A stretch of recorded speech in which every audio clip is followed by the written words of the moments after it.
I think I'm on the back end of recovering from my low back issue. I almost don't want to say injury because nothing physically was damaged. It just the vertebrae twisted. So to make a long story short, my sacrum twisted, rolled, and then what it does is it acts like a corkscrew on your lower lumbar. So it just does this, and it's not fun. Any of you that have had low back pain, it's really any back pain, but low back pain, it is absolutely, completely and utterly miserable. It's Wednesday. So not yesterday, but a week ago is when I was training. I did something that was really quite innocuous. It wasn't some weird, crazy high kick or a spinning back kick or anything like that. It was just kind of a slip. So just kind of like this.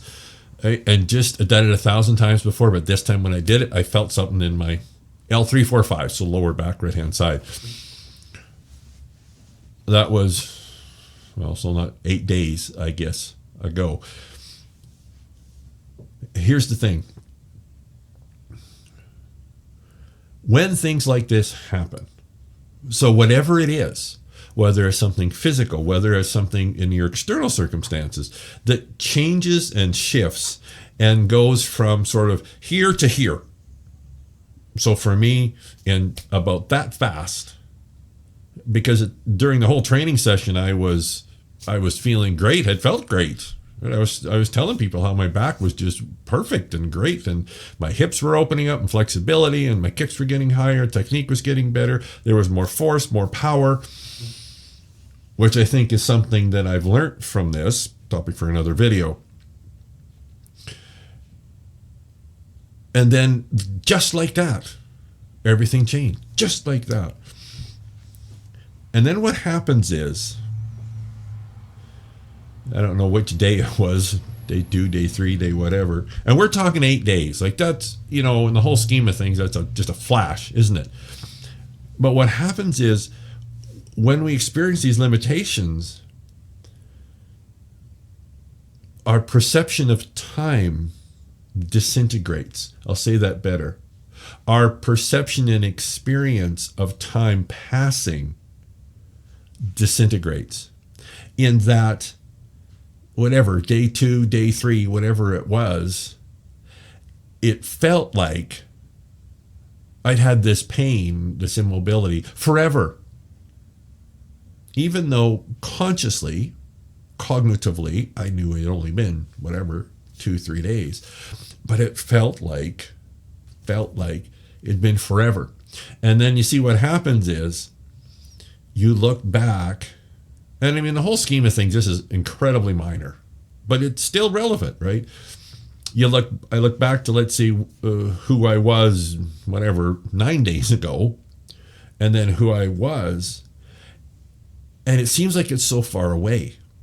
It seems like that was so long ago that I was there and training hard, and, I was just dripping wet with sweat, and it was going really, really good. And now I'm here. And so see, then what happens is we go then to change this back to where it was before, seems just as far away. You see, when our perception of how long I've had this gets, in my case, absurdly exaggerated, right? Because we're talking 3 or 4 days, but like, oh God, it's been this way forever. I look back to that person that I was, and that was forever ago. What we automatically do when we do that is we take and project that into the future, where, and again, cognitively, we know that's not the case, but experientially, how we feel, it's like, and I'm never going to be able to get back to, or more mechanically accurate way to say that is to move through and forward to that place of my back is flexible, my back is strong. Your external circumstances, in this case, my body, is where I want it to be again, right? So you're not trying to get back to the way it was. You're just, here I am, I'm moving through to something new, which may look the same, but you're always moving this way. You're not trying to regain what you lost. You're just growing into a new expression of you. And this may sound subtle, this is really good, but it's really important. We're not trying to regain what we lost, because that means you're looking backwards. What you're doing is, okay, this has happened. This is where I'm at. I don't like this. So I'm going to create into the future using information and experiences that I've had before, creating into the future. And this, you may go, okay, well, that's just, just almost, it's irrelevant. But it's so important, because that's what we do. We go, I want to get back to the way I was, but we can't get back to the way we were, because we're always creating into the future. We don't create into the past. This is a good byline. We create into the future. We don't create into the past. And when we try and do that latter part, it does an effective job of kind of sealing us right where we are at, because we're not going that way. We're going that way. So you're creating into the future. Yes, you're taking all this information, all these experiences that you have experienced before, but you're putting them into the mix and you're moving into that.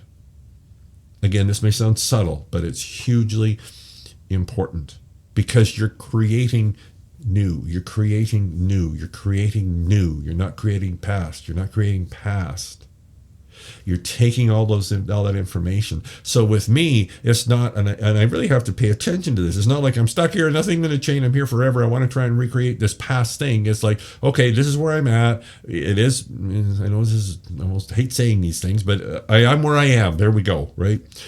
And now what I'm doing is I'm just going to keep creating into the future, keep creating into the future. Yeah, a lot of it's going to be things that I've experienced before, but I'm including that into creating into the future. Now, when you do that, you're starting to look forward. When you start to look forward, now you're kind of aligning yourself with the whole creative flow, because this whole experience that you call life, I call life, is always about creating new, creating new, creating new, creating new. And yes, the new may look exactly like the old, if I can put it that way, but it's always creating new, bringing things forward into the new, bringing things forward into the new, emitting things into the new. I want to bring this forward into the new. I don't want to bring that. I don't want to bring this back pain into the future. So I'm creating into the future, pulling, but I do want to include high kicks, include stamina, include all the fun, all that kind of stuff, right?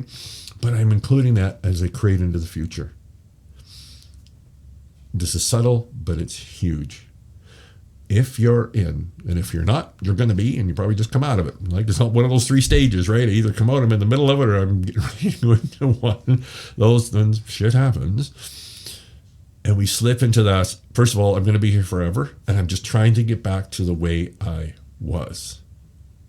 When you notice yourself doing that, consciously choose to change your perspective into, I'm creating into the future. I'm bringing components of the past, to use that word, including that into the mix, but I'm going that way. There's things I don't want to bring from the past, in this case, back pain. Okay. But I'm just emitting that as I create into the future. It's a subtle shift, but as I've said in countless classes, subtle is significant.